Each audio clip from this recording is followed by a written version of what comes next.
नमस्कार, आप देख रहे हैं वाराणसी लाइव और मैं हूं आपके साथ दिशा बिस्ट। वाराणसी लाइव में हम आपके लिए लेकर आए हैं महादेव की नगरी वाराणसी की विरासत को समेटे हर खबर, बनारस की वो खबरें जो बनी सुर्खियां। इस बुलेटिन में हम कोरोना संकट के बीच राजनीति से लेकर सामाजिक सरोकार से जुड़ी हर खबर से आपको कराएंगे रूबरू।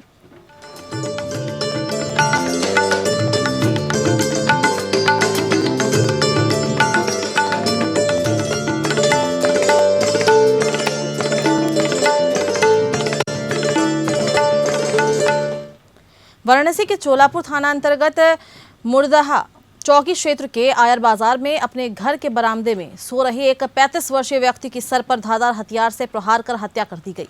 इस बात की जानकारी परिजनों को तब हुई जब सुबह 4 बजे मृतक के परिजन घर के बाहर आए। घटना की सूचना पर चोलापुर थाना क्षेत्र थानाध्यक्ष और कई थानों की फोर्स के साथ एसपी ग्रामीण मार्तंड प्रकाश सिंह मौके पर पहुंच गए। घटना की गंभीरता को देखते हुए मौके पर डॉग स्क्वाड को भी बुलाया गया और जांच कराई गई। फिलहाल पुलिस ने शव को कब्जे में लेकर पोस्टमार्टम के लिए भेज दिया है। पुलिस का कहना है कि मामले में फिलहाल कुछ सूत्र मिले हैं जिनके आधार पर हम अपनी जांच कर रहे हैं। तहरीर मिलते ही मुकदमा भी दर्ज किया जाएगा।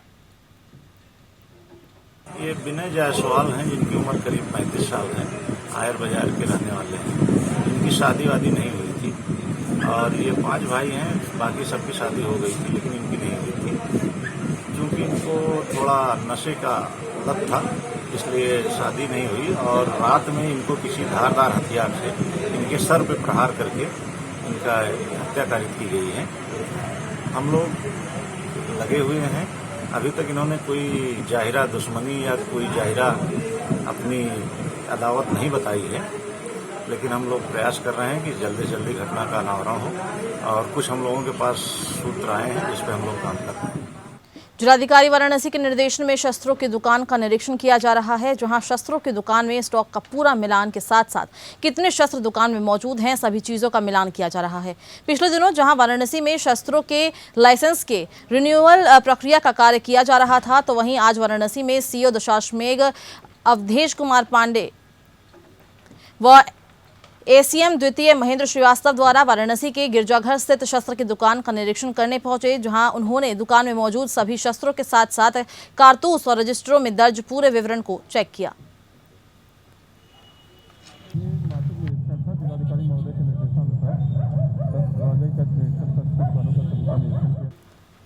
और वित्त विहीन शिक्षण संस्थाओं के अध्यापकों को शिक्षक पैकेज दिए जाने की मांग को लेकर सपा के कार्यकर्ताओं ने पत्रक दिया। शनिवार को जिला मुख्यालय पहुंचे समाजवादी पार्टी से स्नातक एमएलसी प्रत्याशी आशुतोष सिन्हा ने इस संदर्भ में पत्रक देते हुए कहा कि कोरोना काल में स्कूल कॉलेज बंद होने के बाद छात्रों के परिजनों द्वारा विद्यालयों में फीस नहीं दी जा रही है, जिस कारण वित्त विहीन शिक्षण संस्था से जुड़े अध्यापकों के समक्ष भुखमरी की नौबत आ गई है। केंद्र सरकार और प्रदेश सरकार तमाम योजनाएं चलाकर कुछ वर्ग विशेष के लोगों को लाभान्वित तो कर रहे हैं, पर शिक्षण कार्य से जुड़े लोग काफी परेशान हैं। ऐसे में मांग करते हैं कि प्रदेश सरकार द्वारा वित्त विहीन शिक्षण संस्थानों से जुड़े शिक्षकों के लिए आर्थिक पैकेज जारी किया जाए। आज जहां इस लॉकडाउन की पूरी अवधि में, इस कोरोना काल में आप इस बात को जानिए कि जितने शिक्षक परेशान हैं, वित्त विहीन के शिक्षकों की स्थिति इतनी ख़राब हो गई है और गवर्नमेंट उसके ऊपर कोई एक्शन नहीं ले रही, कोई ध्यान नहीं दे रही। आज समझिए कि मनरेगा के मजदूर से कम सैलरी पे शिक्षक काम करते हैं।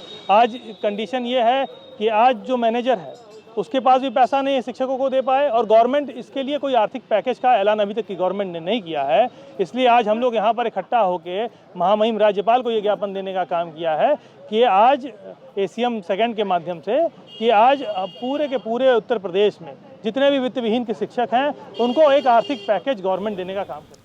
और शनिवार को वाराणसी के जिलाधिकारी कौशल राज शर्मा को पत्रक देने के बाद इस संदर्भ में द क्लाइमेट एजेंडा की सदस्य सानिया अनवर ने बताया कि प्रत्येक वर्ष वाराणसी शहर की वायु गुणवत्ता के आंकड़े साल के अधिकतर महीने मानक से कई गुना अधिक रहती है। इससे सार्वजनिक स्वास्थ्य और पर्यावरण को क्षति पहुंचती है। ऐसी स्थिति से वायु प्रदूषण को कम करने के लिए समर्पित वाराणसी स्वच्छ वायु कार्य नीति के क्रियान्वयन के संदर्भ में शहर के फोरम फॉर 3 ईयर के सदस्यों द्वारा 15 सूत्रीय मांग रखी गई है। आज हम लोग आए थे वायु प्रदूषण के मुद्दे पर एक डीएम साहब को एक ज्ञापन दिया है। जैसा आप देखते हैं हर साल ठंडी का मौसम शुरू होता है और वायु गुणवत्ता के जो आंकड़े हैं वो तेज़ी से बढ़ जाते हैं और बनारस लगभग देश भर में टॉप में लिस्ट में रहता है प्रदूषण के मामलों में। उसी संदर्भ में एक जनवरी 2019 में केंद्र सरकार ने एक पॉलिसी लाई थी राष्ट्रीय स्वच्छ वायु कार्यनीति। तो वो पॉलिसी में यूपी के 15 शहर हैं जिसमें बनारस भी शामिल हैं, जहाँ पे वायु प्रदूषण को 20 से 30% कम करने की बात कही गई है अगले 3 साल में। तो उसके क्रियान्वयन के लिए ज़मीनी स्तर पर क्या काम हो रहा है क्या नहीं हो रहा है उस संदर्भ में बातचीत और उसी संदर्भ में एक ज्ञापन सौंपा गया है जिसमें 15 सूत्रीय हमारी मांग थी जो उनके समक्ष रखी गई है। उन्होंने आश्वासन दिया है कि वो सारी चीज़ों को पूरा किया जाएगा। इस ज्ञापन में मुख्य रूप से पिछले 2017 में वायु प्रदूषण को मापने के एक जो डिवाइस आती है वायु प्रदूषण मापने के स्टेशंस जो है वो केवल एक है बनारस में, अर्दली बाज़ार में उसका एक ही स्टेशन है। तो उस स्टेशंस के हम लोग पिछले 3-4 सालों से लगातार मांग कर रहे हैं कि स्टेशंस की संख्या बढ़ाई जाए।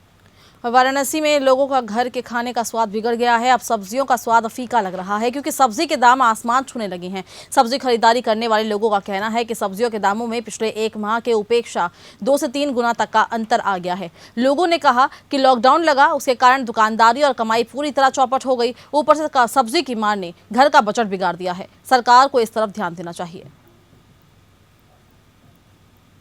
देख रहे हैं सर कि सब्जी का रेंज इतना ज़्यादा बढ़ जा रहा है कि हम लोगों को प्रॉब्लम पड़ रहा है और जो हम लोग के घर में डेली 50-60 रुपए का आता था वेजिटेबल्स, इधर बीच वही सब्जी आपका 150-200 के रेंज में बढ़ जा रहा है। इस वजह से हम लोग को बहुत इफेक्ट पड़ रहा है सब्जी के मामले में। बहुत महंगा सब्जी चल रहा है जो है, जैसे क्या परवल जो है 80 रुपया 100 रुपये किलो मिल रहा है, बैगन 50 से 60 रुपये किलो मिल रहा है, मूली जो है 60 रुपये किलो मिल रही है, प्याज।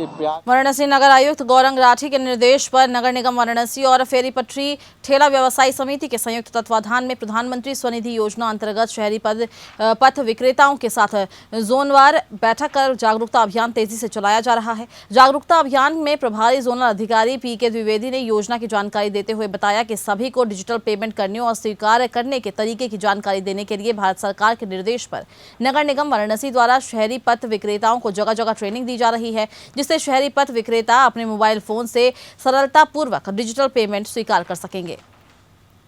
DLW क्षेत्र अंतर्गत हम लोग के क्षेत्रीय अध्यक्ष नूर मोहम्मद जी के नेतृत्व में ये बैठक आज आयोजित की गई है, जिसके माध्यम से हम शहर के ठेला पटरी वालों को संदेश देना चाहते हैं कि जितने हमारे प्रधानमंत्री स्वनिधि योजना के लाभार्थी इस योजना से वंचित रह जा रहे हैं, छूट जा रहे हैं, उनको भी इस योजना से जोड़ने का काम करें और जितने भी इन लोगों को बैंकों द्वारा या जितनी भी जो समस्याएं आ रही हैं उससे हम जिलाधिकारी महोदय को, अपने चेयरमैन नगर आयुक्त सर को भी जल्द से जल्द अवगत कराने का काम करेंगे।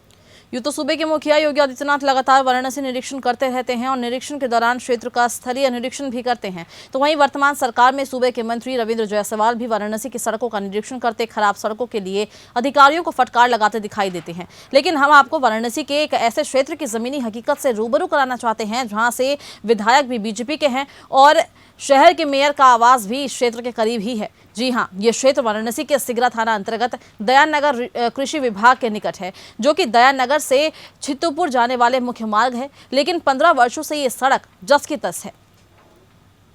सड़क की तो इतनी खराब हाल है कि इतने कीचड़ से हम लोग गांठी कीचड़ से हम लोग सफर कर रहे हैं। कहीं इतनी बड़ी शरीर गिर गए तो कोई उठा भी नहीं पाएगा।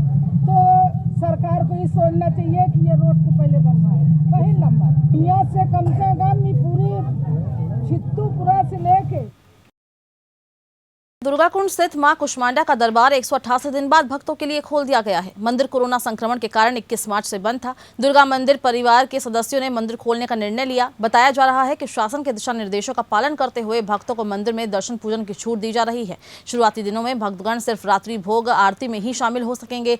सुबह में 5:30 बजे होने वाली आरती में सिर्फ मंदिर परिवार के सदस्य ही शामिल होंगे। देखिए, यहाँ जो भी सरकार द्वारा कोविड-19 का जो भी दिया गया है गाइडलाइन, उस सभी गाइडलाइनों को नियमानुसार पालन करते हुए और सीमित संख्या में भक्तों को दर्शन के लिए अनुमति दी गई। मंदिर सुबह 5 बजे आरती के लिए खुलेगा, जिसमें मंदिर परिवार ही रहेगा। महादेव की नगरी कही जाने वाली काशी में एक ऐसा भी मंदिर है जहां ना तो देवी देवताओं की मूर्ति है बल्कि अखंड भारत का नक्शा है, जिसे विश्व में भारत माता मंदिर के नाम से प्रसिद्धि मिली है। जहां देश विदेश से पर्यटक आते हैं जो यहां बने अखंड भारत के नक्शे को देखकर हैरत करते हैं। यहाँ का अद्भुत दृश्य देश दुनिया में भारत माता मंदिर के नाम से जाना जाता है। दरअसल ये मंदिर स्वतंत्रता सेनानी बाबू शिव प्रसाद गुप्त द्वारा डिजाइन किया गया था, जिसका उद्घाटन राष्ट्रपिता महात्मा गांधी ने 1936 में किया था। इस मंदिर में किसी देवी देवता की मूर्ति ना होकर अखंड भारत का एक नक्शा है। ये मंदिर 2 मंजिला इमारत के रूप में बना हुआ है और इस मंदिर को मकराना मार्बल से बनाया गया है, जो अद्भुत है। कोरोना तो फैला हुआ है समाज में, भारत देश में पूरा लोग परेशान है। यहाँ पे फिलहाल तो भी सब मंदिर खुली चुकी है, विश्वनाथ जी खुल चुके हैं, काल भैरव बाबा खुल चुके हैं, शंकर मोचन भी खुल चुके हैं। अभी तक यहाँ का पट नहीं खुला हुआ है। भारत सरकार से हम भी कह रहे हैं। और वक्त तो चला एक और छोटे से ब्रेक का, जल्द हाजिर होते हैं।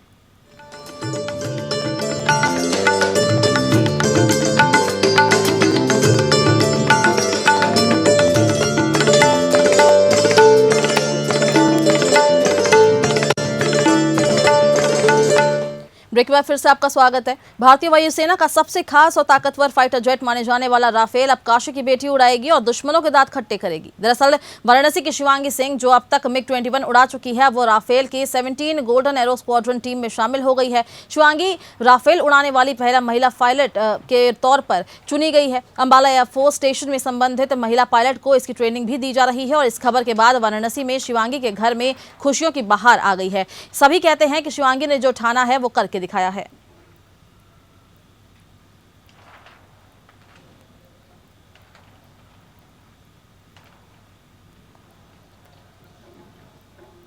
अक्सर हम और आप खबरों में सुनते और पढ़ते हैं कि दुश्मन ने पीछे से हमला कर हमारे जवानों को शहीद कर दिया।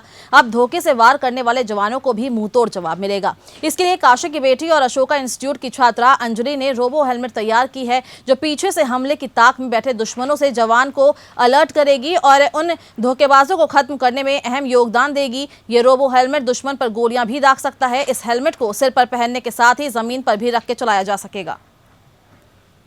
मेरा नाम अंजलि श्रीवास्तव है। मैंने एक रोबो हेलमेट तैयार किया है हमारे देश के जवानों की सुरक्षा के लिए। इस रोबो हेलमेट की खासियत ये है कि ये हमारी दोनों तरफ से फायरिंग करता है। कभी भी हमारे जवान को अगर पीछे कोई दुश्मन अगर उन पर अटैक करता है तो पीछे एक सेंसर के जरिए उनको एक सूचना मिल जाएगी कि उनके पीछे कोई उनका दुश्मन है, तो वो अपने एक रिमोट की मदद से पीछे भी फायरिंग कर सकते हैं। इसके साथ साथ इसमें अगर हमारे जवान घायल हो जाते हैं और वो इस अवस्था में नहीं रहते हैं कि वो खुद फायरिंग और लड़ सकें आगे, तो ये हमारा हेलमेट रोबोट का काम करेगा और खुद जाके दुश्मनों को मारेगा। और इस रोबोट को बनाने में मुझे कुछ 2 महीने का समय लगा है। इस रोबोट की कीमत कुछ 8 से 10 हज़ार की। और वाराणसी लाइव में बस इतना ही। खबरों का सिलसिला लगातार जारी है। नमस्कार।